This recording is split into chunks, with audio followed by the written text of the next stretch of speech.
Welcome everyone to Inspected Goals, the pod that tries to improve our FPL play through a more analytical approach.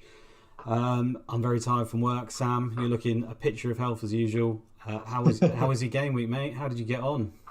Yeah, not that well. It wasn't a disaster, which I thought it was going to be at one point. It was like it felt like with every set of games, it just went up and down completely. So the initial games were a disaster for me because I didn't have Almiron or Trippier, but then it turned out that all my midfielders outscored Trippier, and I was happy with that decision anyway. I think even if that hadn't have happened, and then yeah, I kind of the reason I don't have Trippier is that I didn't have him because I wildcarded in 13, and there were other better alternatives I thought at that point. So it cost me a lot to buy him back now. So that really, hit me hard. Him getting that 12 points, but I'm used to it. And then it then got better obviously with the Arsenal game because I've got Saka, Martinelli. They didn't get the clean sheet, but even those two was really helpful. And then it was the same the next day, which was the first fixture. Oh yeah, Chelsea. I didn't play Kepa. I played Edison instead. Obviously, some people got points from Mount. So again, my rank dropped more than I thought, and then suddenly it shot back up because of Rashford and Martial. And then the last game, Man City was better than I thought because again I only had Edison and Haaland, and I thought that's where my rank could have absolutely plummeted because of Cancelo and KDB, Foden as well I guess, but with those two not playing and De Bruyne doing nothing, which we were fortunate about. Like he played really well, didn't he? He did. It was actually okay. So I got 84 points, which is fine. It's like I think if I got 4 or 5 more points, it would have been like a small green arrow. So yeah, not too bad. A couple of decisions I regret, which I'm sure we'll chat about. Well, what do you regret? What do you regret instantly? What's the instant thought? Yeah, like really simple one is starting Edison instead of Kepa. Ditto. I mean, yeah, it's easy to say now because they've not got the clean sheet, but even before Chelsea played, like it was very much like an autopilot decision. Like I brought Edison into my team, so obviously he starts. I didn't really take time to actually compare the points on like projected points on FPL review or to look at clean sheet odds and stuff. I just kind of assumed it's Man City, I'll just play him. But no. So it's easy to be annoyed about that, but even if I had gone with Kepa, it's a really close decision, and also City could have easily got the clean sheet. So so that cost me a few points. One shot on target from Leeds. Yeah, I know. Yeah, and that's happened so many times when I've owned Edison. That always seems to be the case. It's really annoying. So that's one of them, but it's not really a big deal because obviously they're both in my team. It's not a player that I own. The other one is, obviously Mitrovic. But again, like before the game week started, I think with the information we had, I think not going with him was okay. And the fact Martial scored made it a bit better. But I don't know. I do wonder. Again, it feels so hindsighty, but I do wonder whether we should take into account the fact that, like, Fulham have a history of doing that with Mitrovic and other players of basically just lying about whether they're fit or not. So should we have, like, maybe anticipated that? Like, it's so easy to say no. I don't think so. So I don't think I regret that one. I think with the information we had, it was fine. And he could have not played at all, and then we'd be thinking, well, great, I had Martial instead, and he could play the next game and get booked. So that's okay. And then the one that I think the bad decision I nearly made, I nearly just went without Saka, basically. It was Saka or Foden, and because of Foden's explosiveness, I really, really wanted him, but I just couldn't do it with my budget. I was about 0.3 short. So there I kind of made a decision that was bad in wanting Foden ahead of Saka, but I got away with it because I couldn't afford it. Well, you say this game. Exactly. It was bad for this game week. It could end up being different, but yeah. No, I mean a lot of that's quite similar to me because I think our teams are quite similar yet again. They're the same. The starting 11's the same, mate. Apart from you've got Trippier and I've got Dunk. Yeah. Oh, is that it? Okay. That's it. And that was the difference in points. Yeah, it felt like it could have been. I mean, I'm not going to complain. 94 points is absolutely fine. Starting Edison over Kepa, same as you really. It wasn't really that. I mean, I did look at it and I saw review favoured Kepa, but it was close, and I just thought I felt everyone was saying Leeds are definitely going to score in that game. I felt like Man City were going to just destroy them, and I think that they pretty much did. So I felt like I got that kind of call right, but at the end of the day, they conceded from the one shot on target. I didn't want to have 2-3 on Chelsea. I thought a lot of people would have 2 or 3 Chelsea this week, and I just thought maybe I can be a slight bit different against the crowd I'm competing against anyway. And I thought, if I can change one of my Chelsea to a City, it's maybe a slight differential because the teams are so similar. That was my thought process there, but Yeah. ultimately didn't get the result, so a bit gutted by that. But the rest of it, I'm very happy with. Aside from the Mitrovic thing, again, very similar to you. It's just he was in my team 100%. Like I knew you said there was a decision made, and there was. But because I could set up with a decent bench and everything, I thought it wouldn't be a problem, and I could probably carry him through. It was more just I was thinking if he misses the game through injury, we then don't know if he's going to miss the next game. I wasn't so bothered about the yellow card. It was more that we just can't say for sure that he's even going to be fit. And I've done this in the past. I'm sure you have maybe picked a player with the promise that he's going to be okay soon, and then it stretches on. And we've already seen, particularly in Mitrovic's case, he was struggling before the World Cup, wasn't he? He was getting patched up. He was hobbling all around the pitch, struggling to make a few games. Clearly got sent to Serbia to sort of, they needed him and patched him up for the game. He looked okay in the World Cup, but he's obviously not recovered, and they've said it's the same sort of injury, isn't it? So, yeah. I mean, it's still a worry at the end of the day. We could bring him in and he could get injured, I think, straight away, or whatever could happen. But he is so damn appealing for that fixture. But we'll talk about that in a bit later.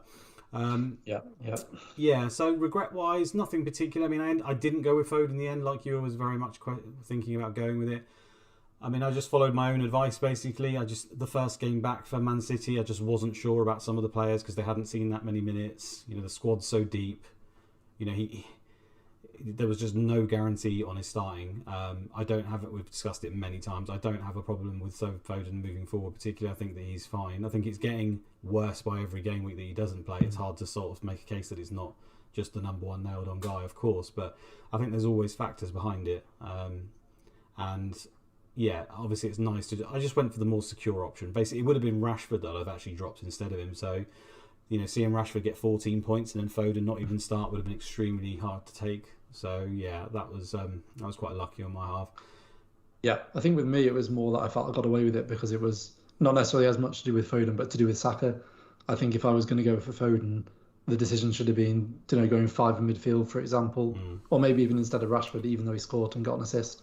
Like, I think just going without, the fact that I was considering going out without Saka was probably bad, considering the fact that he's probably going to have a double and just how good he's been this season on penalties, fixtures. Like, I shouldn't have considered going without him, so I'm glad I got away with that. I agree with that. I hate to sound harsh to people and stuff and like, you should have picked this and all that stuff, but I think Saka was like a player that was never questioned. Like, and we can't just say because he scored this week, he's now a good pick. We don't do that here. Like, and I know we're talking, I'm happy about this, I'm not happy about this, it will all change next week. I just think Saka, regardless of whether he performed this week or not, he's just too good at that price. I just think he's too good at that price for everything he offers. The set pieces, the penalties, one of the best teams with doubles fixtures. It's very hard to make a case for me not to have Saka in your team, extremely hard. And that's why I was struggling so much personally with my selection, is because I wasn't willing to let Saka go, but I really wanted Foden. So I was trying to force it in other areas for Martinelli, for Rashford. And these guys are just too good on the price for the fixtures, so it's so tough. But yeah, I compensated by getting Chalobah, which, less said about that the better, I guess, because I've got a player that I was hoping might appear for doubles, but now I'm not sure he will even turn up. So I've very quickly gone from a point where we should, with having 15 players, and I talked about it the pod before, be in a position where we've got those 15 starters, we're comfortable, we don't get any headaches, gone from, not having Mitrovic and wanting him, and Martial having a booked-in transfer, essentially. Chalobah maybe already is a transfer I need to make, and then Reece James goes and picks up an injury. So very quickly I've got 3 sort of problems in my team just after 1 week, and it's just a reminder that sometimes booking in those transfers or thinking you're being a little bit clever can just punish you so quickly and cause you issues. Yeah, I guess I guess this week you prioritise James. Obviously, if you decide to, but it's quite an easy role actually. Then you've got a decision. You've got 1 more week to see whether Chalobah plays or not, and then that might influence you. Because if he plays the next one, then he's played 9 out of the last 10 he's started, and suddenly your whole viewpoint on it might be completely different. Whereas if he doesn't play the next one and you've got the same centre back partnership of Silva and Koulibaly both times in the back four, suddenly it looks a lot more negative. And those 2 guys are the superstars at the end of the day, aren't they? The ones they've spent the big money on, have got the big reputations. Koulibaly hasn't worked till now, but maybe with the break and everything, he just wants to try and see if it makes it work. You would have thought there would be at least a little bit of pressure on them to try and get their star signing to work. That seems like it's been a vibe from Chelsea for a few years. I don't think that's particularly controversial. There was lots of talk about them trying to get Kepa to work in goal because they didn't want to spend all the money on him and then have to sell him at one point. So yeah, I think there may be an element there, but Potter's a big enough man to take it on board. I think he would just take him out if he's not performing. So we'll have to wait and see what goes on. What goes on there? But yeah, it's far too soon to make the choice, because we discussed it last week, didn't we? There's going to be a few sort of quirks in the lineups just after. It's not just about players being, and you see it all over Twitter. Why he's played this amount of games, or he's not been playing, so why is he unfit, and why is that not happening? It's all on an individual basis, and some of these players have not been training to their top level for whatever reason. That could be at games, that could be tiredness after the games, it could be when they're back in the camp and they're not in their top level. We saw Pep Guardiola's comments about some of the guys who are away have come back in a better condition than the ones we've actually had here training. Then he mentions Phillips is out overweight and he can't come back. That's on an individual basis. It's all over the place, isn't it? So I think, as far as game week 1 goes and the rotation I was expecting in general, it was probably about par what I thought. Man City maybe is a little bit of a surprise, that it was that, but it was always a possibility. And I suppose for me personally, it's only a few days now, especially for Man City, and before we play again. So there's no guarantee really, is there, that these players are just suddenly back again. You'd like to think that they're getting closer, but you don't know for sure that they're going to be back. So we could see some surprises again, couldn't we, I think? Yeah, absolutely. And again, I actually posted the clip on Twitter today. Oh, by the way, if you just heard me make a load of noise and you're listening on the podcast, I realised my laptop was out of battery. So I need to plug the charger in, so that was what that sound was. What was I saying? We're talking about Man City. Yeah, I posted the clip today of us chatting about it. And I think on the last podcast, I was quite hesitant to make predictions. And the reason was, it's just hard to know what each individual player is like. And based on what we've seen, the fact that they both played in the Carabao Cup game and then both played in the weekend, Stones and Ake are probably examples of two players where they've played lots of minutes in the World Cup. But actually, that's fine because it's maintained their fitness levels, and they're also playing in a position that's less demanding. Whereas Cancelo and Foden, I was surprised at, because they didn't play no minutes. They both played particularly Foden played a decent amount of minutes, so I'm surprised they didn't both come straight back in. But there might be another reason why they might not be fully up to match fitness yet because of that extra break, particularly Cancelo, and it's hard to know that in foresight. Now we can say it and we can learn from it, and maybe that you take that into account in the future if a player's been away for a while but not played. If Cancelo gets called up on another international break and doesn't play, plays 30 minutes in the 3 fixtures, suddenly we might think, is he likely to be rested? Yeah, I think, etc. I don't know, maybe. I think on Cancelo's one, it's quite interesting because there's a number of ways you could generate theories for yourself here, I think, on him in particular. Just before the World Cup, he wasn't at his best. He made a couple of errors, which he has been prone to in the past. And obviously we know with Pep, if you would anger him in some way or if you make a mistake, we have seen that he will react. Now, it's hard to expect that from a player who's been so good and offers so much going forward for the team, for him suddenly to be dropped for any reason. But let's not forget, he has got some very good backup players. And we see now with Rico, 18, basically performing a similar role when moving into midfield and performing so well. So you could argue there's some of that. You could argue, I think, given with Portugal, he had a bit of a falling out with the manager, didn't he? And it was quite public. He doesn't know my role, and then he didn't play for the last game. So was there a similar thing going on, reported in the England camp, where the players who weren't playing weren't training particularly hard, or maybe he just outright refused to train? I don't know. Maybe that's rubbish, but it could be that he's one of the players who's come back in not a good enough condition. He didn't play in the League Cup game either. So it could just be as simple as he's not in the right either headspace or fitness to start a game. But it also could be, it could be tactical. So we have to bear that in mind, right? We can't just say for sure it will definitely happen. But I always think that unfortunately, you kind of have to wait for this information, right? You can't just react off of one game week, I don't think. You need at least a 2 or 3 to make your decision for you. If we start to see that there's a rotation pattern coming in with Cancelo, and that's what happened when he initially came to the league, then fair enough. But I think we're a long way from deciding that yet with a player as good as him. I think we're a long. Sorry, go on. You're about to talk about Foden, so go ahead. No comment. I was going to say with Foden, even though he was rested for those, or dropped, however you view it, for those 3 games in a row in game weeks 13, 14 and 15, and then played 16. I think even for him, even though we had that information, I still don't think we really know, because again, it could have been tactical, but it could quite easily have been that he just wasn't ready physically to start yet. Yeah. And then this game, they decided to ease him in, and then he'll start the next 6. That could easily happen. Well, ultimately, he's one of the best young footballers in the world. I wouldn't be surprised at all if he starts the next 5.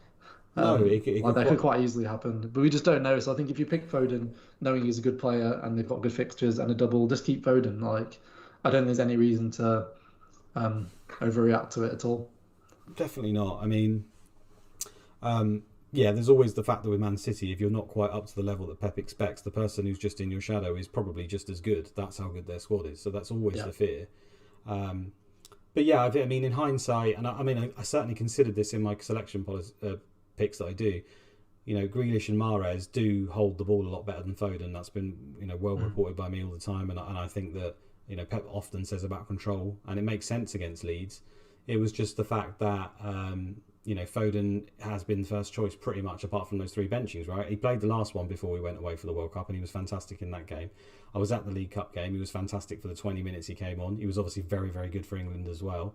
So, and Grealish didn't play as much, right? So there was also that element of, well, Foden's probably in a bit of a fitter state as well, which factors into that. And let's not forget, Leeds are one of the fittest teams in the league. And he did make a lot of comments before that game that he wanted, that was the worst opponent that he wanted to play, the ones that are running around harassing you. So, Foden's energy levels are insane. So that goes into it. But I think you've nailed it on the head there. At the end of the day, Foden will come back in at some way, shape or form at some point. I don't think there's any debate there. Whether that's for Mahrez and Grealish stays on the left like we've been wanting most of the season, that seems more likely at the moment.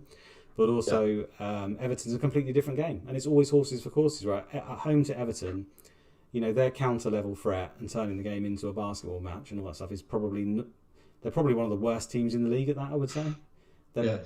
So I don't think Pep needs to worry in that area. And given Foden's now had a reasonable rest, it seems a pretty good bet to me that Foden will play that game. And that's the thing with Foden, right? You might get the 1 pointer there, but then you might pick up the 15 or 16 pointer now against Everton. It could quite easily happen because he's actually been playing almost as a shadow striker when he's been playing recently with Haaland. So it'll be interesting to see what happens there. But like you say, if the information company doesn't start that one again, we're still at the same place, really, aren't we? We don't know if it's still a fitness thing or whether it is now a tactic and he's just dropped. We'll probably have to have another game, and it starts to stretch on before you can just make these jumping decisions, I think, which is annoying because we play a game where you have to make snap decisions all the time, and you have to sometimes base it on whims, I think, and things like this, which is not ideal. So I prefer to just wait. So I think overall, if you wait more often than you react, you usually come out up on it, I think, anyway. Yeah, absolutely. Well, it links to so we just stay on Man City as we're there. So there's a question in the chat about, on above average FPL, the lads who do that podcast, they recorded theirs, I think last night or this morning. I listened to it this morning though. It's very good. But they both got De Bruyne, and they were talking about the fact that they think De Bruyne might be rested in the next one. But in my opinion, I think De Bruyne will probably start, and I think there's a good chance he'll start as well. But I think even if you think there's like a 30 to 40% chance that he's rested, it's really not worth that transfer because of how valuable transfers are right now because of doubles and how valuable they are in general. You could so easily take out De Bruyne and Alpha Salah, and De Bruyne starts and scores a hat-trick. That could so easily happen, and I just think not just the risk of those points, but the value of the transfer itself, it's just not worth it at all. And if you've got De Bruyne, you bought him for a really good reason. Like, he's a really good pick, really good player, really good fixtures, got doubles. Just stick with it, in my opinion. But I can understand how not having Salah against Leicester is scary, having watched Leicester play as well this weekend. Yeah. I don't think it's tricky. I think you keep him, like you say, you've picked him for a reason. You don't just react to the one game. And the information was there that he's likely to start Leeds, and the game was 3 days later anyway. I mean, maybe you could say there's new information because he got 90, but De Bruyne doesn't often come off the pitch, to be honest, unless they are absolutely steamroller in the game. That he'll stay on. So I think it was fairly safe to assume that his minutes were secure. But I see what they're getting at. At the end of the day, in games similar to this, where it's expected that Man City will have a hell of a lot of the ball camped in their half and the opposite team offer little to no counter threat, he does like to go, or at least look at, the 4-4-2, similar to the Forest game with Alvarez and against Copenhagen. And in those cases, he dropped De Bruyne both times. So I wouldn't. But there's no Alvarez to play then, now is there? Though? Well, exactly. I mean, Foden can play that role as well, right? So he could do Foden and Haaland as the 4-4-2. Has he done that before, Luke? Yeah. He's not really. No, he hasn't. Okay. No, he's had Foden playing off the left, but then come closer to him. But he's never set up like it initially, if you know what I mean, or at least not dropped De Bruyne for that situation. It seems unlikely. Yeah, I don't think it's going to happen. There's always a possibility with Pep, especially because of the way the tactics are. But I mean, De Bruyne looks very, very fit at the moment. He's all over the place. He's one of the players that was running non-stop, and he was on for 90 minutes as a reason. He's clearly struggling in that area. Is it possible? Yes. Do I think it will happen? Probably not. No. I mean, not enough to make the transfer. Definitely not. I'd keep him for sure. They've also got a run of sort of cup games and stuff coming up, and League Cups, where I think it's more likely that we'd see a rest there if there is one to come at all. We know he's fully match fit because he just played 90 minutes of football. He wouldn't have played 90 minutes otherwise. And they went out early in the World Cup, so he's had a lot of rest. Yeah, he's still match fit, so everything points towards him being in really good condition. And then I suppose moving on next, we had just to do the questions as we go as well. So we had a question from FPL Lions, particularly for you, Luke, as the extraordinaire of predicting Man City lineups. Who would be the five? His question was, who would be the 5 players who have the most secure minutes over the next 6 weeks for Man City, but excluding players like Rodri, Edison. Oh, great. Okay. Well, I didn't even realise that was a question, so you put me on the spot, haven't you? Guys, I can see a load of questions in the chat. We'll get round to them because we will work with them. It's a bit of a more sort of gung-ho pod this week. So we'll work through some defenders, midfielders and stuff like that. And I can see a lot of those questions there apply to that. So we will get to them. Don't worry about it. Man City. So what, top 5 or 6 did you say for a minute? He asked for top 5, but you've got no time to prepare it. No, and I'm not allowed to pick Rodri and Edison. Boo. Okay. Well, still Haaland. I still think Haaland. I mean, no one's going to not pick him anyway, are they? If I said no or yes, so that's almost irrelevant. But yeah, Haaland. De Bruyne still easily would be in there. Defenders is a lot more tricky now, and I discussed it last week just because they've got more of them and there's so many of them, and now you could even add Lewis into the equation as well. So now we've not only got Walker, Lewis, who looks a real threat at right back, Stones, Akanji, you can all play right back. That's 4 players for one spot that can potentially play there. That's craziness. So it's very hard to pick a defender. If I was to pick a defender out of them, I want to say Laporte. He missed this last game, but I think Laporte is still their number 1 centre back when available. So I'm gonna have to pick a defender. So I'm gonna pick Laporte. The only reason I've not picked Cancelo is because we've not seen him play a minute yet. As soon as I see him start a game, which might be this Everton game, he would also go into that list. I can't see a world where they leave Cancelo out consistently yet. Anyway, so how many is that? That's 4 already, right? I'll include Cancelo just behind Laporte for now. Okay. And then in midfield, I'll pick Foden. I'll pick Foden because I think over the next few fixtures, when I was looking at it, arguably the Man United game and the Spurs game, those games both do offer the potential for Man City to get counted on heavily. So we've got a chance Foden wouldn't play those games for me on the basis of what we've been seeing recently, which is sad. But at the same time, he often does play the big games and he has performed in those games a lot. So I don't think it's just a given that he doesn't play in those games. So I'm still going to be brave because he's my boy, and I'm going to say Foden is a part of that. And I think he will start to pick up more minutes. I reserve the right to completely change that next week and pick 5 other ones. But, that's what Pep's all about, right? He changes it all the time. And then, speaking of big games, between game week 90 and 23, they've actually got 1, 2, 3, 4, 5. Probably got 7 fixtures within those 5 game weeks. Of those 7, 5 of them are against the big 6, or maybe a big 7 now with Newcastle. But they've got Chelsea, then they've got United and Spurs in the same game week. Spurs another 2 weeks later, and then Arsenal in 23. So if you think Foden plays the big games, they're the kind of ones he's going to play in. Yeah, I don't know Alvarez is back soon, but we don't know what condition he's going to come back soon. So I think there's also Very hungover. Yeah, probably, yeah. So I think also part of it is the fact that Foden is really the only other player in the whole team that can play 9. Grealish has played it, but it didn't really work. So, if Haaland is going to get minutes managed at the end of games for 20 minutes or anything like that, then Foden's almost the reserve striker. So it makes sense to not play them both at the same time and then see an injury happen and then sort of be left with only one player that can potentially play that spot. So maybe that's part of it in his thinking as well. I want to add, Grealish is, I've already picked my 5, but Grealish he obviously was incredible last night.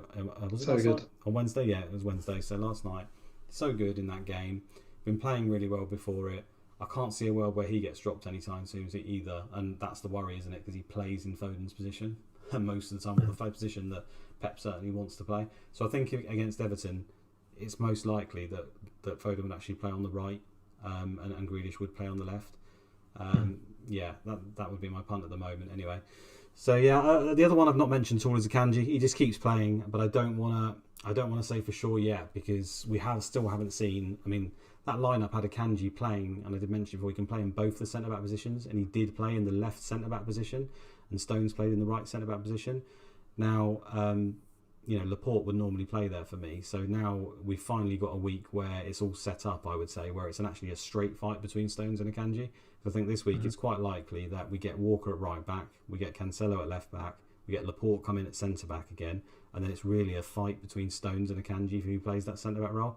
I think if we see Akanji again over Stones in that situation, to me he just keeps playing, and Stones he just doesn't trust to play multiple games in a row. So that would be a very clear indication that Akanji, maybe I'm slow on the uptake, he just keeps playing, and he's just going to continue to keep playing, which we have seen by Pep many times before in the past, where he just has a centre back that he will just keep going to for literally the whole season. We've had that man has been Diaz, and it has been Laporte, and it has been Otamendi in the past, and now it could be that it's Akanji. I mean, it baffles me that it is, but it could be.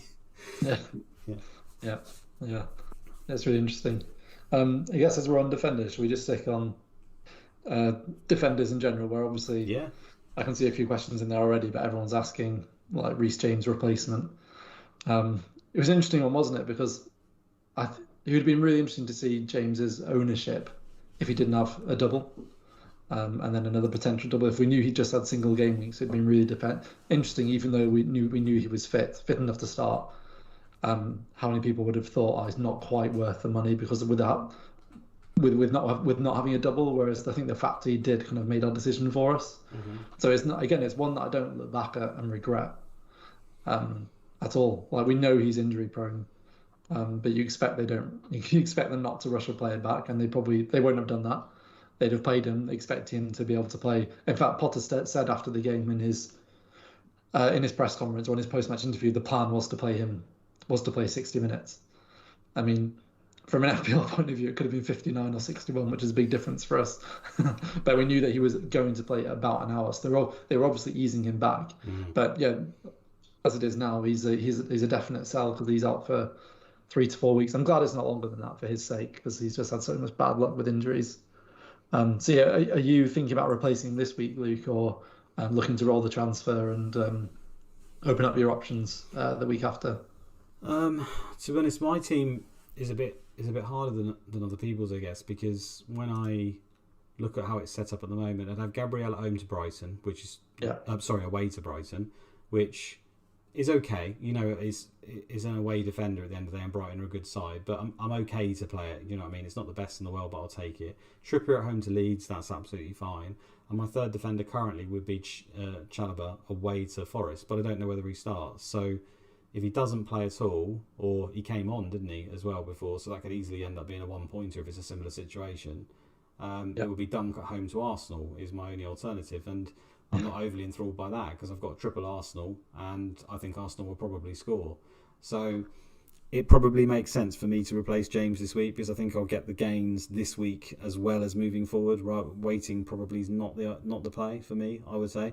I'm not sure what waiting really would get me, aside from the fact that it would have 2 transfers, which is obviously great. I don't think there's any more information due to come out fixture-wise in the next week, at least, not from what I've seen. So it probably makes sense for me to make my gains. Now, if for some reason it suggested that Chalobah's going to start, then I'd just not make the transfer. I'd just play him, obviously. But I don't think I'll get that information, do you? So it probably makes sense for me to pick a defender. So yeah, I know we're moving on to defenders, and it's the thing that appeals to me. It's annoying to me because I want to get Mitrovic from Martial as well, but I think that can probably wait. Maybe. I'd prefer to have Mitrovic home to Southampton than Martial away to Wolves, particularly when his minutes were managed. Martial weren't they quite clearly, the manager said, and I would expect it would probably be a similar situation. Might see like 70 this time or something, but I imagine he probably comes off in that game. Yeah, I think there's a positive to that as well, in that we know there's a very, very good chance that Martial's going to start. I think if he literally said he'll start, didn't he? Yeah. After the game, he said I took him off to start him against Wolves, basically. Yeah. But basically what he said, yeah. So in some ways that's a positive, in that there's Martial's going to start, basically 99% sure. So I'd view that as more of a positive way, that you're hopefully going to get at least 60 minutes out of Martial. And also it's the yellow card thing for Mitrovic, means it can wait. Like, he could I think a lot of people will buy Mitrovic this week. If you buy him this week and he suddenly gets booked and misses the next game, that's massive. I know, because in the double game week, I think he's got Leicester first and then Chelsea. Is that right? Yeah, we're getting on to forwards already. Should we go on to it? We'll Sorry, defenders and straight into forwards. We can talk Sorry, about it. We'll talk it's about a byproduct of the defender decision, though, isn't it? Is it really? Okay, of course it is. It is for me anyway. Yeah. No, you make a point there. I don't think it's as bad as that. I know a lot of people say, oh, you get him and he gets booked and he's going to miss one game in the double. And I appreciate that means essentially he would play away to Chelsea. Is that right? He'd actually miss the good game in the double as well, which would be frustrating. I know Mitrovic fixtures after that they're okay. They're all right. But I just think Mitrovic is such a great pick. Like, I just think that even if that was to happen, I would take it on the chin. You know, he's a fantastic pick at that price. He's obviously on penalties, can score in any game. Would I put him down to score away to Chelsea? No, but could he? Yes. And after that, it's a position where I always had in my mind, and I said it before on the last pod, that Mitrovic is almost a player I'd be happy to leave in most of the season. I don't think you need to be particularly flexible in that area. Rotating cheap strikers around can work, but I think I'd rather try and spend the transfers elsewhere and he'd be a kind of a glue guy. And I had that. I wanted to do that at the very beginning of the season, but his fixtures were so bad. They were so bad in the first 7 weeks. I talked myself out of it, and of course, and he just. I mean, I shouldn't just take this as therefore it's going to happen again. But he was absolutely fine in all those games. He churned out great points. He was a great player to have. And every game I watch this guy, even when he's injured or not, he's just getting shots all over the place. He's too hard to handle in the air. You know, the penalties is obviously a massive factor that can happen at any point. Fulham are much more. I knew they were an offensive side in the Championship, but how that would translate in the Premier League, I didn't think it would be quite as good as it has been. I think they probably surprised a few at how good they probably have been in that area. And I'm happy to have him. I wouldn't care. I don't really know what other options I'd want in that cheap striker spot. The way it's set up, I don't think there's too many, unless you can tell me any others that you go to instead. It's more that I think it's more. I think if you buy Mitrovic and then he gets booked this week, I think it's more disastrous than you think it is. Just because, firstly, Martial, although he's not as good an option this week, he's still a good option. But secondly, if he gets booked, it's not just the fact that he misses the Leicester game. It's then it's kind of the captaincy thing as well. Because for that double, Mitrovic is probably the best captain with Mount, in my opinion, or like Sterling or someone like that someone else who plays twice. So if you buy Mitrovic this week, and then the following week you've not got a captain option, or you're only able to, you can't afford Mount, for example, that then becomes a problem because you've not got a good captain. Whereas if you wait a week and then Mitrovic gets booked, you then know, right, I'm going to use my free transfer this week to buy Mount instead of Mitrovic or another viable captain. So I think it could have a really big knock-on effect. And because the downside is just that for 1 week you have Martial instead of Mitrovic, I don't think that downside's big enough for the potential huge downside of then having Mitrovic just for Chelsea and potentially missing out on having a better captain or an extra fixture of just not being able to buy another player for the double, basically. Okay, that's fair enough. It's good points, but I think I looked at FPL review, right? So we tend to try and look for like a decent horizon, and I know this can change massively because we're going to get onto it about the doubles and stuff. We just don't know which ones are going to get put in and which ones aren't. Really, we've got an idea, but we don't know for sure. So the horizon based on review at the moment for 8 game weeks, it's got Mitrovic as the fifth highest. So it's got Haaland at the top, Kane second, Darwin third. It's actually got Nketiah fourth, and then Mitrovic fifth over this period. If you were to reduce his minutes, his points potential, which is 7.1 in game week 19, and just bring that right down, he still would be in fifth place. Me 1, 2, 3, 4, 5. He's the next person behind him was actually quite a big drop, which is Martial with 32 points. I think the vast majority of that is made up in the most recent games. If he does get a double game week in 20 and he can play in 22 and stuff, then yes, he could end up being a really good pick. Then you start to drop down to Wilson, who we don't even know who's going to play this week again, and he's at 30 points compared to Mitrovic is 36 points. So my thing is, if I lose one game out of it, is it worth a transfer to even bring any of the other strikers? I think if your setup's like a 3-5-2 or something, that's a different matter. But for Mitrovic to just not have him, it just, I don't know. I can't really see any alternatives. Like there's players like Havertz, there's Wilson, there's Solanke. There are other options, but I still think Mitrovic would be above them if he lost just that one game personally over an 8-week horizon. But I get what you're saying for that particular week. It's not ideal straight off the bat, but it's kind of like a problem. Hopefully, just fixed for the long term, and I don't have to focus on that area. But I guess we'll see. But I guess the thing is as well, if you don't do it, in 18, and then you don't do it again in 19 because you're prioritising a player who doubles if Mitrovic gets booked. Then in 20, Martial's got Man City. So if Martial doesn't double, then it's a really easy switch. It is, To yeah. Mitrovic, I guess. Even though he's got Newcastle, and like you said, the fixtures are tough. You still get the benefit of the most of those 8 weeks that you're looking at the projection of. You're just missing out 2 of them. So I still think it's fine. It's absolutely fine just to delay it until then. But then also, I don't know, it's easy. It's all well and good me saying that. Maybe by that point you then get tempted by another double game week player and you delay it again. I don't know, but yeah, I just don't think it's worth. I think you'll be absolutely gutted if you buy him and then he gets booked. But yeah, I wouldn't be gutted, but it wouldn't be ideal. There's no two ways about it. But I suppose that's the thing. You nailed it there. There might be some doubles that float in that either we weren't expected or suddenly raise one of their assets quite considerably in that week. It could be any striker randomly. I think Palace may even have a double, for example, and I wouldn't go there at the moment because he's not playing. But someone like Edouard could suddenly be, a reason. There could be a reason to have him. Zaha might pick him an injury or whatever. There could be a spot there. That was our section on defenders. Let's move on now. Let's go back to defenders. Right, Reece James. Yeah. Obviously, nearly everyone has got him, and they need to replace him. I'm probably one of those people. You're one of those people. Who are your top picks? I've looked on review, so you're under scrutiny, my friend, if you don't give the top answer. So who are you looking at? Good question. So this is assuming. It's tricky for me to think about it because I've already got a couple of players that I think I'd prioritise. I think if you've not got an Arsenal defender, that's definitely one I'd prioritise. And I'd go Gabriel over White if you can afford it. But again, I'd look in advance at what you want to do in 20 for the doubles or in 19 for the doubles before you make that decision. So Gabriel and White are both good options. I think you can just go straight to another Chelsea defender, in which case Cucurella, I think, is the best option. I think I looked at some of the quotes from Potter, and it's still based on what he said. So they had a camp, I think, in Dubai or somewhere abroad, and he went with the team, but he didn't take part in any team training. He's still not trained with the whole team. So I still think it's quite a while till Chilwell's back, probably like a month or so, maybe 3 or 4 weeks. So I still think Cucurella is absolutely fine for now. And also for that period where Cucurella was getting dropped, from chatting to Dan, I think it's called Statman Dan, no, FPL Stats Dan on Twitter. He said that during that period, I think Cucurella potentially had some health problems, or there were a few other reasons why he wasn't playing. So it seems like he's pretty nailed to me. I think it was a bit of a one-off, the fact he didn't play a few games in a row at that time. Azpilicueta's also an option, just because he's basically their only available right back now. But we know that in the past they've played Loftus-Cheek there or Sterling at right wing back. And also just with Azpilicueta's age, I think that's a bit more of a risk.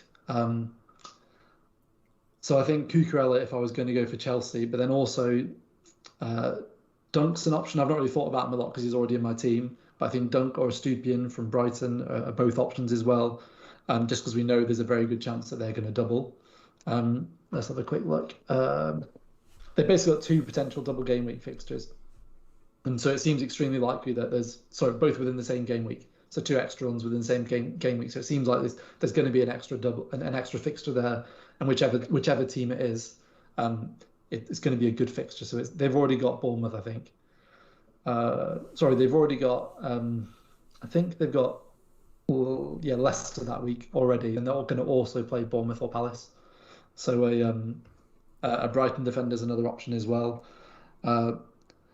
I'd like Botman again is really good, but I would prioritize. This is assuming people have got Trippier already. I would just prioritize a player who potentially has a double at this point and think about a Newcastle defender later on. I just think people undervalue having that extra fixture, and then that's why I hadn't really considered Luke Shaw until about half an hour ago when you mentioned to me that Ben Crellin had tweeted about the fact that Man United might now double in 20. And we already knew that they might possibly double in another game week as well. Was it 22? Yeah, the 22 they could do, yeah. Yeah, so that suddenly makes Shaw an option, actually. So I need to look into what Ben's saying there and how likely that is also. So based on those ramblings, I think Luke Shaw and Cucurella are the 2 that I'm currently considering. And I'm in the same situation as you where I'm going to do it this game week because my option is to play... Yeah, it's either I play Dunk against Arsenal, which I don't want to do, or I make the transfer now and For me, it makes sense for me to go to Cucurella or to Shaw, for example, rather than just straight to Trippier, because Trippier then prices me out of getting Mitrovic back, unless I did Darwin for Mitrovic, which I don't want to do. And again, I want to prioritise players with doubles, so it would be Cucurella or Shaw, I think. Yeah, I think Luke Shaw's looking a lot more appealing. I mean, it has to be said that he did play at centre back, and although he did fine in the game, we have to remember the strength of the opponent. I mean, that could easily get exposed very quickly. Will that continue at centre back? No, because they've got players coming back, right? Yeah. So, I wouldn't have thought that's a permanent fixture by any means. Dallo, let's not forget, if he was actually back fit, was also be a decent option. He was obviously fantastic for bonus. He's not mentioned anything about him, is he, in his press conferences at all recently? It's a bit concerning. I do have. I'm going to raise a point though. You mentioned about the doubles and stuff, and I think certainly if you were playing in the perfect world where you have all the transfers available that you would like every single week, and you don't have any problems moving for a double game week player and then moving off of the double game week player, it all makes sense. But then really it's kind of, I just want to make the point of using your transfers in defenders on sort of these mid-price defenders and stuff, and kind of having to book that in, because if you go for Cucurella, I'm assuming that you'll probably want to remove him relatively soon after those double game weeks, because I don't think, I mean, his review points are horrific after that. The minute something we've seen isn't particularly secure, even when Chilwell has been out in the past at least, and I know you said that could be due to other reasons, but it's at least a factor with Potter that he rotates his players. We know that, right? And he doesn't seem to offer much of an attacking threat. So I don't think he's a fantastic option beyond the fixtures and the double. So you're almost buying him by now booking another transfer as well. So, like similar to what I mentioned with Mitrovic, if you go by review and you look at the next 8 weeks horizon, you look for who's likely to get the most points. Cucurella's not anywhere near. He's like 20th overall over the next 8 weeks. And this is bearing in mind he's got a guaranteed double in there where the other guys haven't even got that factored in, who could jump. So it does seem an obvious one to go James to just a Chelsea defender, but I wonder if that's just a little bit short-sighted. It's strange. I don't know. Review just rates him so lowly on here compared to others. He's still good for points per million. That has to be said. He's still pretty high over 8 weeks. If you're looking at that longer period, I think there's a few other names, and I've seen some mentioned in the chat. The Newcastle defenders. You mentioned Estupinian, Shaw. We've mentioned. But then going up to the level, Robertson's really highly rated. Gabriel, you touched on. There are other picks. There's one that I also don't see in it that I had half thought about it. It's Perisic. I mean, he has got a double. Yep. And I know you don't like him because we've been there already. But he's come straight back from the World Cup and straight back in and playing again. And I don't know what the situation with Sessegnon is. I believe he's still injured. I might be wrong there. So suddenly Perisic feels like a cheeky potential pick. It's hard to sell because I think Spurs have been largely dreadful for quite a long period. I think they're conceding goals all over the place, but he has got a double, and we all know he has potential. That's why we flirted with or went there in the beginning of the season. So he's like a quirky pick. I see no one pick. Home to Aston Villa, away to Crystal Palace. I think the distance between their games is actually like relatively okay compared to a lot of teams. It's home to Arsenal and away to Man City. That's obviously a horrendous double, but if you get 4 points out of it, That's the thing. Because Alex Micah, who's in the chat, is saying that. Let me just find the comment. He says, "I think people overthink a double, especially for a team like Brighton who have one clean sheet since game week 4, and it was versus Forest." I think that I actually think the opposite. I think people undervalue doubles, and it's just the fact that it's firstly if it's a player who's nailed, which some of the players we're discussing aren't, but if you can feel very confident they're going to get 4 points, that's huge. And then even if they've got 2 chances at a clean sheet and both of them are like a 30% chance, suddenly their chances of a clean sheet might be, for that game week, might be higher than Man City's defenders who just play once. So it's suddenly they become like so much of a better asset for that game week, even if the 2 fixtures are bad, just because there's always a chance they'll get one. And even if they don't, 4 points is still could be absolutely fine for them also. But yeah, even 6 points within another 2 is like the chances of that is suddenly so much higher just from playing twice. So what you're saying is important. I think maybe I'm being too eager towards the doubles, and I should just. I think if you were to say, okay, I'm going to get Cucurella, I'm going to play the doubles, and then I'm going to look at which Man City defender I want around that price and switch to it for their doubles, it kind of makes sense, right? It seems like a good move, and I think that is a good move. But for someone like me who's got the Martial Mitrovic already booked in, I've got Chalobah who's potentially an issue as well. if I suddenly start making defender switches that I know I'm probably going to want to take out, I'm probably just speaking from my own point of view. I kind of want to focus on a defender I'm happy to keep a little bit longer term, and there's not too many options there, I think, that fit that category that I'm particularly happy with. But if Shaw's got these few good games, he has then got this double which covers for the terrible Man City game. After that, he has got a good fixture in 22 as well. I think home to Palace, I think he is. And his on review, he's actually rated higher than Cucurella. So he's rated as 23.8. They've got him down for points, which is just half a point higher than Cucurella over the same period. And that's without any double factored in at all. Yeah. So and you might end up then keeping him long term instead of, correct. For example, Dunk after his doubles, he might be the player you get rid of. Yeah. Whereas if you got Cucurella, you might then suddenly want to get rid of Dunk and Cucurella.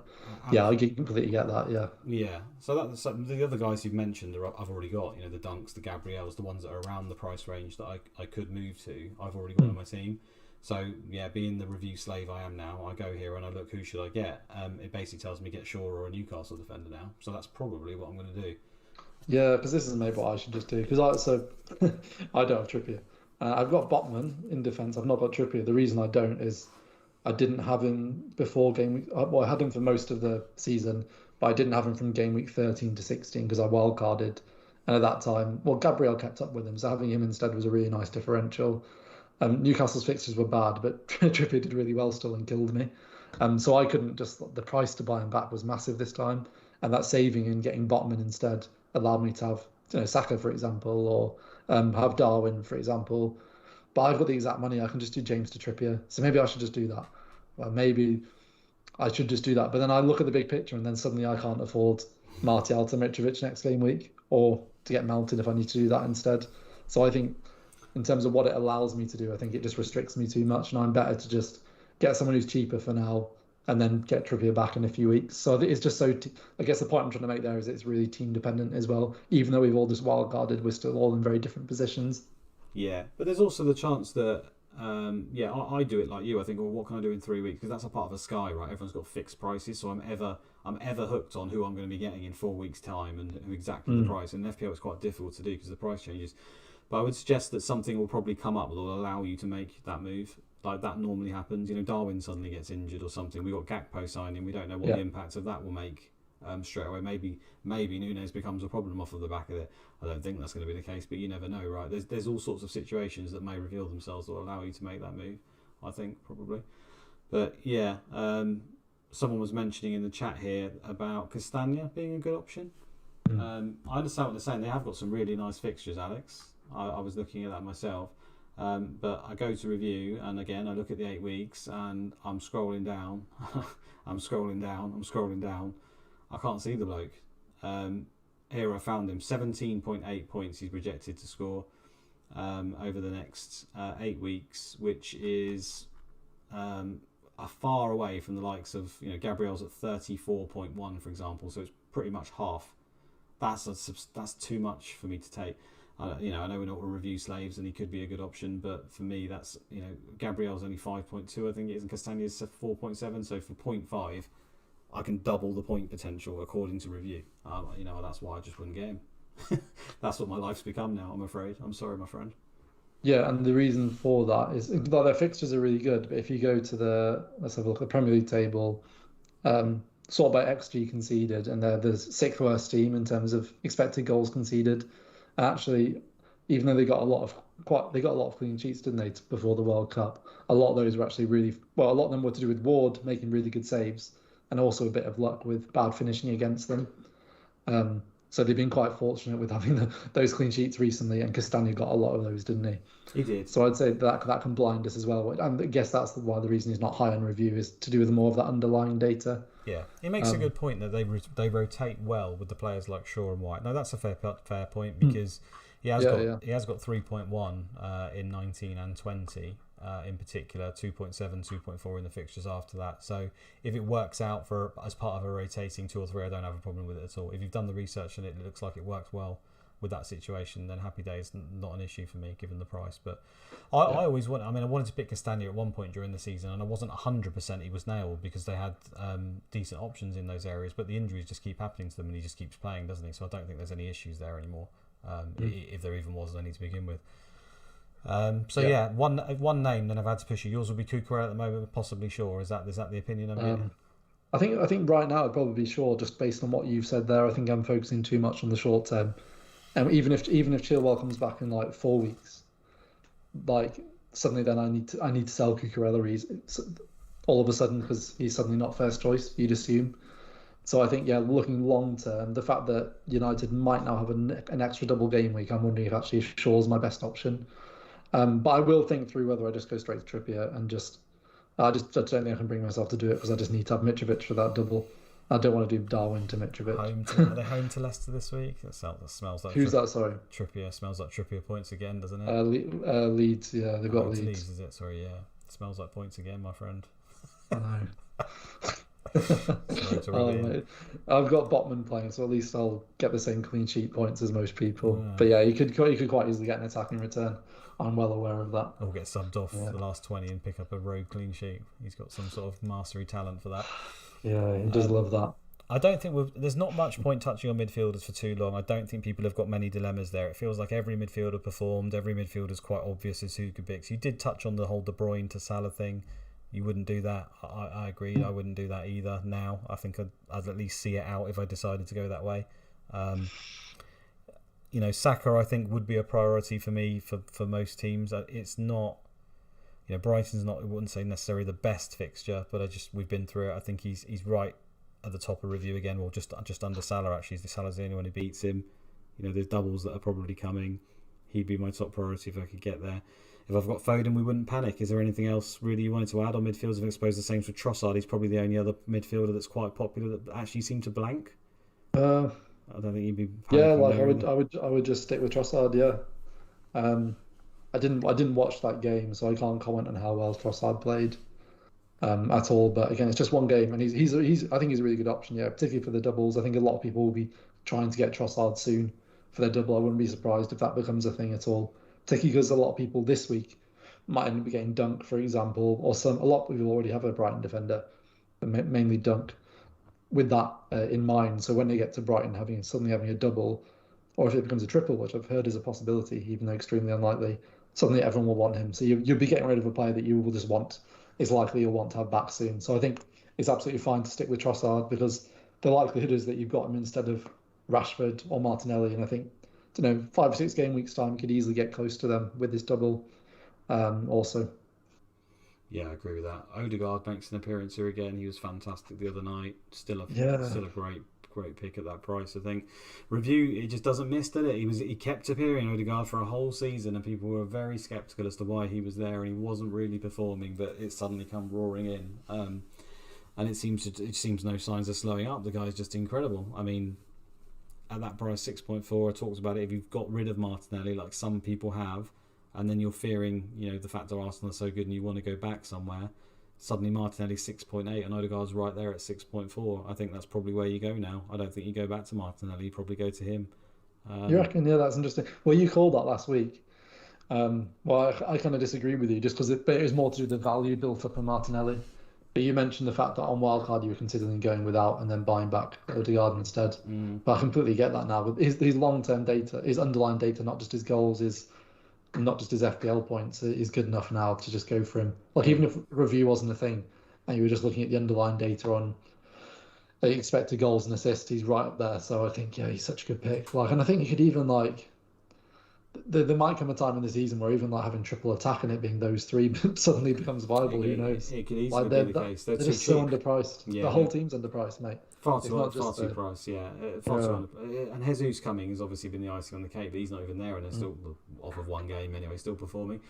He's probably the one. He was probably the one player who's priced about right, wasn't he? He was 8 million or something. Well, I think even he was slightly too cheap. Was he 9 in the end? I think it might have been 9 or 8.5, or I can't even remember now. But it was still slightly too cheap. Yeah. I would say on Odegaard as well at the moment. Review's actually got his minutes at 72, which I think is probably a little bit too little as well. I know he does occasionally come off to rest him up or whatever, so maybe that's part of it. But 72 is quite low. I mean, Martinelli's at 85 for comparison. So if I was to bump him up to closer to Martinelli, I think suddenly you'd see that he's reaching quite close to his predicted points as well. Someone's put in the chat there about Estupiñán being very good, very good. He thinks that his minutes are better than what review suggests. And yeah, if you ever think that, that's something that me and Sam advocate. If you think you've got a good reasoning behind why someone's minutes would increase, then by all means stick that into review. And I think review himself highly recommends that. If he starts jumping right to the top, I do think that nearly everyone would actually have Estupiñán over Dunk if they believed he would play as many minutes as him. Dunk has been a threat in the past, and that's probably weighs heavy on people. But I think that threat is probably slightly exaggerated these days. And basically playing as a left wing back or a left back or whatever formation he tries to go with, he is quite an offensive player. He's more likely to get you an assist and be involved in an attacking way. So I would pick him as well. So if you think that's the case, by all means. I still personally think that Mitoma could play at left wing back on the occasion, and that would be a problem in a double. There's also a lot of talk of them trying to sign the left back, I think. Yeah, well. So I can't shake that, but I could be totally wrong. Mitoma is probably better in a more advanced position, so maybe that's wrong, and you get lucky there. So good luck with that if you go for it. Lot of people saying, Nick, loads of people doubted Arsenal before the season started. I suppose they did, but it depends who you're listening to, I guess, because I think certainly amongst analytics crowd, nearly everyone had, because Arsenal's fixtures were great, 3 Arsenal from the very beginning, 2 or 3 at least. I think it was all over. I think nearly everyone had Jesus, nearly everyone had Martinelli, and probably had Gabriel. That's the 3 I had, and I think most people around that had that. So I wouldn't say there's that much doubt around, at least analytical circles anyway. I think they were very heavily favoured to do well. From an FPL point of view, yeah, because they're fixtures, and I think a lot of people thought they were underpriced. But no, Nick's right. I know Nick actually. He's a massive Arsenal fan. He's absolutely right though. Just in terms of I did not expect them to be top of the league at this point in the season at all. So even if you take into account they're being underpriced, they've been still been way better than we thought. Yeah. Same with Newcastle, isn't it? Oh, absolutely. Yeah. I mean, if you asked me who's going to be top at Christmas, my answer would be Man City every single time. There'd be no debate. Yeah. I still think City will win the league quite comfortably. You think? Just think that, yeah, I do, yeah. It's getting trickier every week, though, isn't it? It's getting trickier. It is, yeah, it is. But at this point, I still just about think they'll still do it comfortably, yeah. Okay, yeah. But it'll be interesting because obviously they'll have way more fixtures at the end of the season than Arsenal will, and yeah, who knows? Yeah, I think it's going to get interesting now. I don't think it's going to be as comfortable as I thought. That's for sure. Especially when the Champions League starts kicking in. Yeah, I thought they were going to win it this season by 12 to 15 points. Now maybe I think by 6 or 7 points, which still with a few weeks to go. Whereas now, yeah, it's great. It's great for the league though, isn't it? It's really good. Definitely, it's exciting because it is boring if one team just dominates it over and over. Let's move on to forward, shall we? So, I mean, the obvious issue we've already tackled. We talked a lot about it when we shouldn't have with Martial and Mitrovic. I think that's the main one. Wilson, he's another one, I suppose. What would you do if you've got Wilson? I mean, the obvious answer is wait for a press conference again, isn't it? But if we get the same wishy-washy crap we've already had that he might not feature, you're going to have to look at that already. In their photos from training today, he was the only player not in them at all. So he wasn't training with the main squad. Yeah, I saw someone share that on Twitter. I don't see any reason why they'd lie about that. But yeah, I saw someone say that, and that was about a couple of hours ago. But yeah, you might as well wait for the press conference. But I think it's so unlucky for people who did go for him because some people might have got lucky. They might have had a good first sub. But I think in general, that's just such an unlucky pick because there's no way of predicting that. And also, he was a really good pick. I was really considering. Me and you both said we might get Wilson. I had him in my team close to deadline, and I had him in my Sky team annoyingly, and I switched Mitrovic for him. But we won't talk about that. It was potentially. I was always pretty set on Martial because of the fixtures, but it was maybe Wilson instead of Darwin to then afford an upgrade elsewhere. Yeah, so it was he was such a good pick. So I do feel for people who picked him, and I think. It's just a really easy switch to Mitrovic, I think, if the press conferences indicate that he's still not going to start. It's just one to not overthink. Okay, so you get him in that scenario. You'd get Mitrovic, would you, in that scenario then? Even though you're worried about the yellow, you'd go to him rather than anyone else? I think in that situation I would, yeah, just because unless you've got a really good sub-defender to come in that you're really happy with. But I think for most people that's unlikely. What about Havertz? He's got doubles. I thought that swayed you. So he's only 0.3 more. He's got doubles playing up front for Chelsea. Mitrovic might get banned, so he might have 2 less fixtures. Sam, I'm talking your language, my friend. You'd pick Havertz. You'd get spicy. I don't know if I would pick Havertz. No, not even you can get that spicy. Okay, fine. Yeah. I think Nketiah, if you didn't have 3 Arsenal, I No, think I don't think I'd do it. No, you don't think you'd block your Arsenal position. You wouldn't do it. it's because I think having an Arsenal defender is really worth it, and it's because it's because of the alternatives, and having one Arsenal defender is really it's one of the best defenders to have at the moment in terms of their fixtures and the double, and then because of how good those other three are in midfield, I wouldn't go with Nketiah, I don't think. Okay. But I think he's a good pick. I just don't think I think in comparison to the other players in the team, I would. I think in that situation I would switch to Mitrovic, but it's the thing again of like Martial against Wolves is absolutely fine. Whereas if the alternative is you have to then play Dunk off your bench, I think that's when I would go to. Okay, I think early. Tosdiv, sorry if that's just totally wrong, has hit the nail on the head there. He says you bench Wilson for one more week and you play Pereira, and if Mitrovic ends up being out or getting sent off or gets injured during the game or something, we know that he also carries penalties, right? That's probably the play, actually, isn't it? Just to bench Wilson for 1 week, because he is still a great pick beyond that, I think. Yeah, I just wish we could do that for James, but most people are playing three at the back, aren't they? Well, it'd be lovely just bringing Andreas, wouldn't it? But there's just not, No. the cheap defenders we've all gone for Patterson or Bueno or to Dunk who's playing Arsenal. So Yeah, it's not. yeah, ideal. I think that's a good point actually. With Andreas has got Southampton, hasn't he? I know, or was he just? Yeah, he has Southampton. Yeah, I think that's probably a good shout. But I just think next week you'll probably end up wanting Mitrovic anyway. Okay. If I didn't have three Arsenal, I'd get Nketiah. I think I'd do it. I think he's a fine pick. I think he's really high on review. Again, he's only behind Haaland, Kane, and Darwin. And most people can't afford Kane, so he's in the top three strikers in the game to buy, according to review. So that's enough for me to consider it. Basically, I think that's what I do. The fact I've got three Arsenal means I wouldn't, and then I've already mentioned it would just be Mitrovic. I'd just take it on the chin if he gets yellow. I don't think I'd entertain anyone else. Havertz would slightly interest me, not just because he scored this week, but because he has got the doubles. But I just worry about his minutes, and I just think any time that could change, right? Especially under Potter. So I'm not sure it would be a double for Havertz necessarily, and then that instantly starts to put me off because I'm doing what I said I shouldn't do, booking a transfer, because I would not want to keep Havertz long term. Personally, You do that, and then you do Mitrovic in next week for like Darwin, for example. you could do. Yeah, again, if you're happy to commit the transfers to it, and you don't have issues like I do, or you're very confident there's no issues going to emerge, then I'd imagine playing that way would make sense. You get Havertz, you then book your next transfer, and that would be fine. But yeah, I think that's what I do. Watkins is also mentioned on here fairly highly. Not sure I'm happy with that one. I mean, he's looked good under Emery overall, but I'm not sure he quite fits the category of a player I would look to buy. No, he scored a really nice header, didn't he? But yeah, they don't have any potential doubles, do they, Villa? I don't think so. Certainly not. You I say mentioned him, but he's just below Havertz, 0.4 of a point off over the next 8 weeks. So he's in the top. you say he's high, but the reality is one of your strikers is going to be Haaland, and that's just locked in already. And so there's only actually two potential positions, isn't there? And well, I've got your review set up here for the next 6 weeks, just because that's when we know the last potential double is that we know of. And Watkins is, I think, 10th on the list. Okay. So it's not that high, when you think about all the other alternatives. No. On mine, and Mbeumo is 2 below him. I don't think anyone's going to go there. He appears, just a little bit lower. The Adams, Bamford, we start to scrape the barrel, don't we? Yeah. I think we already got there when we started talking. I would say I think he's on the barrel. He's on the barrel. He is a barrel, Mbeumo. He's a fucking beast. Right, we've done forwards. We've done forwards now. What are we moving on to now? You did provide me with a list. I just ignored it. I think we've been through it because we actually covered Man City at the beginning. The plan was to cover that towards the end. Okay, I didn't bring up a single slide. What an idiot! No, I think it's that's right. I think it's absolutely fine. I think we're at the point now where most people know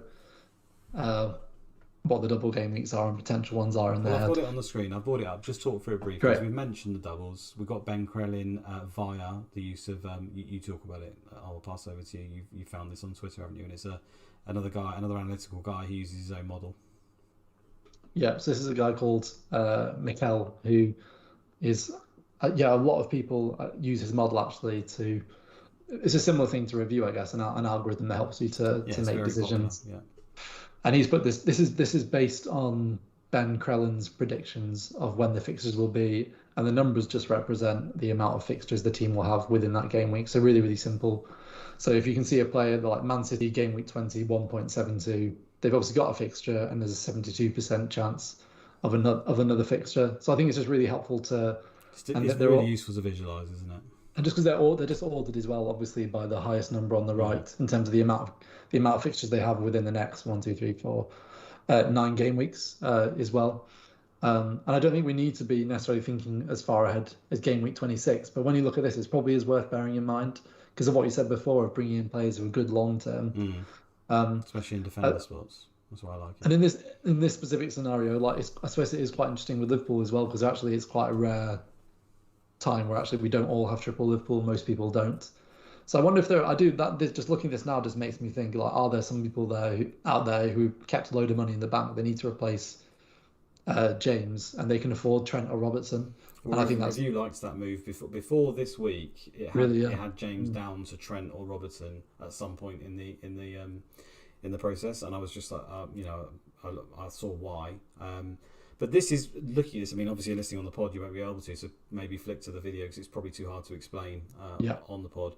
But this is essentially very similar to the algorithm that will be going behind the points prediction for the players in terms of the fixtures on review, isn't it? So when we look at these players and they've got these, occasion you'll see, for example, if you go to review and you look at, say, game week 22 where there isn't doubles, you'll suddenly have the likes of players who could have a double slightly enhanced in their points prediction. That's because it's not confirmed in or not, is there? And that's essentially the numbers behind in the background is something quite similar to this, where it's got percent chances in those particular game weeks.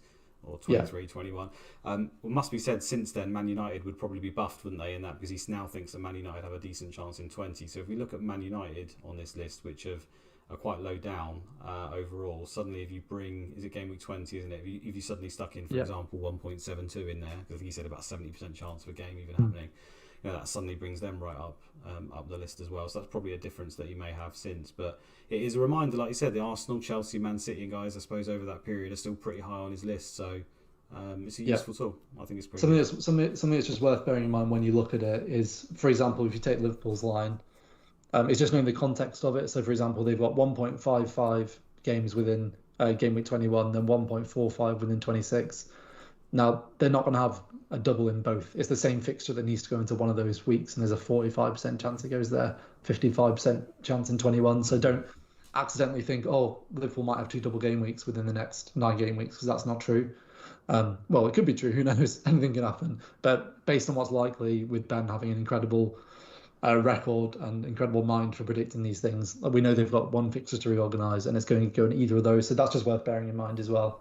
Don't think, there's an off chance that Liverpool might have 2 double game weeks. So that's worth bearing in mind. And then it's just helpful to just see the teams in order, isn't it? And just see, like, straight away you can see there Arsenal are going to have the most fixtures. That's what I was going to come back to. In the next game weeks. And then it's Chelsea, then Man City. We've all got triple. Well, we've all got double, or most people have double, or have a way of getting to triple Man City, or assessing it at the moment.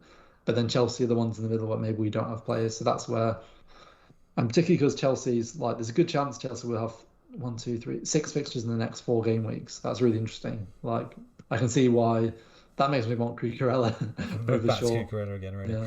Well, I think it's just really appealing to me. That it's just a reminder again on Arsenal. They're right at the top of this list. Now, the next few fixtures aren't the best, and they don't have the chance of doubles in the next 3. So I think if you can get away with waiting and then obviously jump from 21, it's very niche, because if you don't, this assumes you don't have triple Arsenal already, which is probably the problem for most people. But I think from 21 onwards, you'd be silly not to go there, wouldn't you? And you could argue maybe even already. So yeah, it's just a reminder how good this team seems to be, and despite the bad fixtures, it works. When it's a defender and you're bringing him in for the 2 or 3 on that list that are probably the difficult ones at the beginning, that's why there's even a conversation as to who to bring in, right? But it's just a reminder, I guess, again, when I talk about the long-term sides and how many transfers you want to book in defence, you've got to be comfortable with making those moves and rotating them. Whereas I think personally, maybe it's the Sky part of me, like, I don't want to just go for the short-term gains on defenders that often. I just want to get a guy in there who's kind of glue and stays there. So that's the way I look at it. Mm-hmm. Yep. Yeah, I think that's really helpful to look at. So just worth bearing in mind when you make those decisions. Again, looking at this as like just looking at those teams at the bottom as well, like 8.7 fixtures over 9 or 8.54 fixtures over 9 game weeks is I just find that really hard to justify buying a player from one of those teams. This is the thing with, like, people considering getting Botman maybe as another defender, etc. I just find that, yeah, even if they're a good long-term option, I find it tricky to justify over a player who you know is going to play twice within the next, or an extra two fixtures maybe within the next 9 game weeks. But yeah, it's like we've already said, you've just got to bear in mind whether you eventually, if that's a player you're definitely going to have to transfer out, that's worth bearing in mind as well. Yeah. Which is where Shaw might end up being that sweet spot, mightn't he? And as high as Botman is on review, and he was over those 8 weeks that I looked on, Newcastle being down in terms of fixtures, they've obviously got a 0.70 chance of a blank in 25 at the moment. So if you're suddenly got Botman and Trippier, and you get to that game week and they do have a blank, you might have a problem in your hands. It's probably far enough down the line where you can cope with it. And like I say, it's high enough on review where you'll probably have a load of points before you get to it. But it's just another thing to bear in mind, isn't it? That if the worst case scenario happens there, suddenly you could be 2 defenders down. So I think most sensible people own Trippier, don't they? Most, yeah, not all of them, that mate. That's the same most. You have to be careful because a lot of the analytical crowd dropped him, so that probably rubbed a few people up the wrong way there. Sorry, guys. Yeah, I didn't. I sold him a while ago. I was ahead of the game. We all know your story on Trippier. Don't worry. You made a mistake long ago. Instead, just not rectified it. Yeah, just not rectified it. Right, I think we can wrap up there, can't we, Sam? Yeah, I think so. Yeah. Yeah. Well, I hope you guys enjoyed it. It was definitely more off the cuff this week, but the fast nature of the fixtures probably brings us around that way. And yeah, there was some talking points this week for definite, and teams were quite similar, so it's quite easy to focus on what we're going to talk about. Hopefully we can bring you back another one. I'm not sure what the schedule is like over the next week or so I won't sit here and say we'll definitely be back. I haven't looked at the football, but we will notify you when we're back on, won't we? And we'll be back again with all the top tier advice that we're dishing out left, right and centre. Yeah, just a quick question, Luke. Are you just 100% going to captain Haaland? Oh, we didn't even talk about that, did we? Yeah, because I think that there is like a genuine case for Salah, but I'm going to captain Haaland. I think he starts and he's playing Everton. Yeah, I'll be captaining Haaland. Unless I get any murmurs at all that maybe he's getting managed or whatever. I mean, I was being cheeky on Twitter saying that, because Foden was benched, maybe he'll come on for the last 20 like he did in the League Cup, or maybe he's being prepared to play false 9 versus Everton because Haaland can have a day off, but I don't think it's going to happen. All the talk has been he wants to give him minutes, doesn't he, rather than anything else at the moment. And Everton at home is a better fixture than Leicester at home as well. Yeah, Everton are horrendous, so Salah can outscore Haaland easily. We all know that could happen at any point. But yeah, it'll be Haaland. I think if like Salah had Everton at home and like maybe Haaland was like away to Leicester or something, suddenly it'd be a bit more of a decision. But the fact the fixture's the other way round, the fact that Haaland's not played for they both not played for like a whole month, have they? And the fact we know they're both going to play, and there's a good chance they both play close to 90. Like I just think you've just got to go with Haaland based on what we've seen, and the fact that Liverpool again without players like Diaz and Jota, and they're probably going to drop off slightly. I think. Yeah, but I wouldn't put people off Salah, but I'll be going for Haaland. Yeah, it shouldn't be this way, but at the end of the day, it doesn't matter either, does it? If I put it on Haaland, I don't have to care what he gets. I literally don't have to care, and it's a sad state of affairs, but it does take that stress away from you. We shouldn't play the game with those sort of thoughts and emotions, I think. I don't think you should play all the time for mitigation in that area. I think you should take the EV gains where you've got them, and if Salah was above Haaland, I would certainly consider it. But last I looked, he's not above Haaland, and so therefore I see no reason to do it. Having said that, I mean, if you were literally like 500,000 sorry, that's not even that low. If you were, I was thinking about Sky then for a second. If you're like 3 million in the world or whatever, do you just still play for the points, or do you, as in, pick Haaland, or do you go, oh, do you know what, sod it, I'll just play the variants and hope that Salah outscores him? Is that? I think at this point you just play for the most points. Yeah, unless you're like. Yeah, 3 million would be really low in FPL, but even then, maybe if I was 3 million, but if you're like 500k like me, I think I'm 400k now. There's a really long way to go. Even if your rank's 1 million, there's such a long way to go. Just pick the player you think's going to score more points. You always say that. You always say that. I know it sounds simple, doesn't it? But if you go based on review, Haaland's 8.3 for this game week, Salah's 7.9, so it's like fairly close.